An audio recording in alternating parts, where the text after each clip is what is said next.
자, 반갑습니다, 여러분. 오늘은 전 시간에 말했던 대로 66페이지 도덕적 시민 단원을 학습하도록 합니다. 자, 다들 교과서 66페이지를 펴니다. 우리 교장 선생님께서는 여러분들에게 BTS 방학 중학교 학생들이라고 부르십니다. 본 교사는 BTS가 베스트 트러스트 스마트의 약자로 알고 있습니다. 맞습니까? 만약 교장 선생님께서 하신 말씀이 맞다면 여러분은 교과서 를 챙겨두었을 겁니다. 만약 아니라고 하더라도 제가 BTS에 대해서 말하고 있는 동안에 교과서를 챙겨왔을 거라 믿습니다. 66페이지를 펴봅시다. 일가족의 대화가 나와 있습니다. 맨 왼쪽이 아빠 같습니다. 아빠는 세금이 너무 많이 나오는 것 같다고 합니다. 세금은 뭡니까? 세금은 국민이 국가에 납부해야 하는 돈입니다. 자, 아빠가 이렇게 말하자 오른쪽의 엄마는 뭐라고 합니까? 나라에서 받는 혜택이 많다면서 남편을 윽박지릅니다. 또 그 오른쪽의 딸은 국가가 국민에게 당연히 해줘야 하는 거 아니냐고 엄마한테 덤빕니다. 아마 이 딸은 아빠 편인가 봅니다. 그러자 오른쪽의 남동생이 누나한테 돈을 벌지 않아도 알아서 다 해주는 나라도 있을까? 하면서 꿈 같은 소리를 합니다. 이 가족의 대화에서 집중해야 하는 부분은 다음이 내용입니다. 아빠가 말한 세금, 엄마가 말한 혜택, 딸이 말한 당연히 해주는 것, 남동생이 말한 돈 안 벌어도 다 해주는 나라. 자, 방학 중학교 학생들. 가끔 부모님이 세금이 너무 많이 나온다라며 언짢아 하시는 모습을 볼 수 있을 거예요. 국가는 국민이 일을 하거나 물건을 사고 팔며 이익을 볼 때 일정 비율로 세금을 매겨서 가져갑니다. 여러분들은 세금을 낸 적이 있을까요? 없을까요? 있습니다. 작년을 떠올려 봅시다. 작년에 아마 여러분들은 학교에 등교하기 전에 학교 정문집마트에서 신라면을 삽니다. 그리고 학교에 가져와서 부숴가지고 스프 뿌려서 먹습니다. 여러분들이 집마트에서 신라면을 살 때 이미 세금이 부과되는 거예요.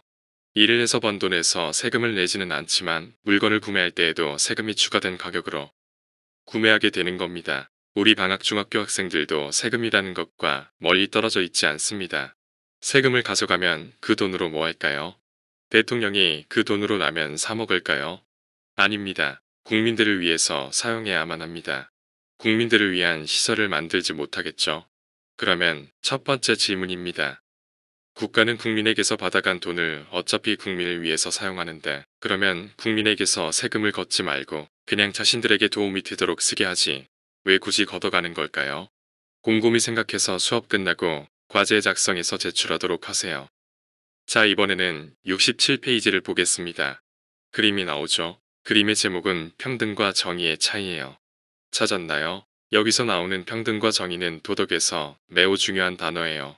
앞으로 1학기 동안 많이 보게 될 테니 익숙해지는 편이 좋아요. 평등과 정의에 대한 구체적인 뜻은 이후에 배우게 될 테니 일단 그림을 볼게요. 왼쪽 그림과 오른쪽 그림을 비교해 봅시다. 일단 공통점이 있다면 야구 경기를 한다는 점이고 울다리가 높게 쳐져 있다는 점입니다. 그리고 키 큰 사람, 중간 키 사람, 키 작은 사람이 있죠. 차이점은 뭘까요? 왼쪽 그림은 키 큰 사람, 중간 키 사람, 키 작은 사람이 모두 발판을 하나씩 똑같이 가지고 그 위에 서서 경기를 보려고 합니다. 누군가가 못 보고 있죠? 네, 키 작은 사람이 야구 경기 관람을 못하고 있네요. 오른쪽 그림 같을 봅시다. 키 큰 사람은 발판이 없고 중간 사람은 발판이 하나, 키 작은 사람은 발판이 두 개죠. 사람들이 야구 관람을 하는 높이가 거의 비슷해졌습니다. 왼쪽 그림과 다르게 야구 경기 관람을 하지 못하는 사람이 없어졌습니다. 이상하네요. 보통 사람들은 평등해야 정의롭다고 하는데 두 그림 다 사람들을 평등하게 대우하는 것 같아요. 어떤 점인지 찾았나요?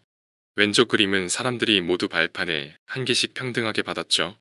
오른쪽 그림은 어떤가요? 누구도 빠지지 않고 경기 관람을 할 수 있는 평등한 상황이 되었죠.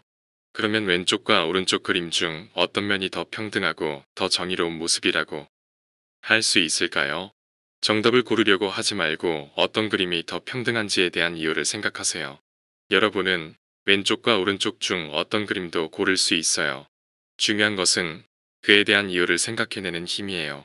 도덕에는 하나의 절대적인 정답이 있는 경우는 드물어요. 그렇기 때문에 왼쪽을 선택하든 오른쪽을 선택하든 여러분들이 작성한 이유가 도덕적이기만 하면 되는 거예요. 자, 이제 여러분들이 생각할 차례입니다.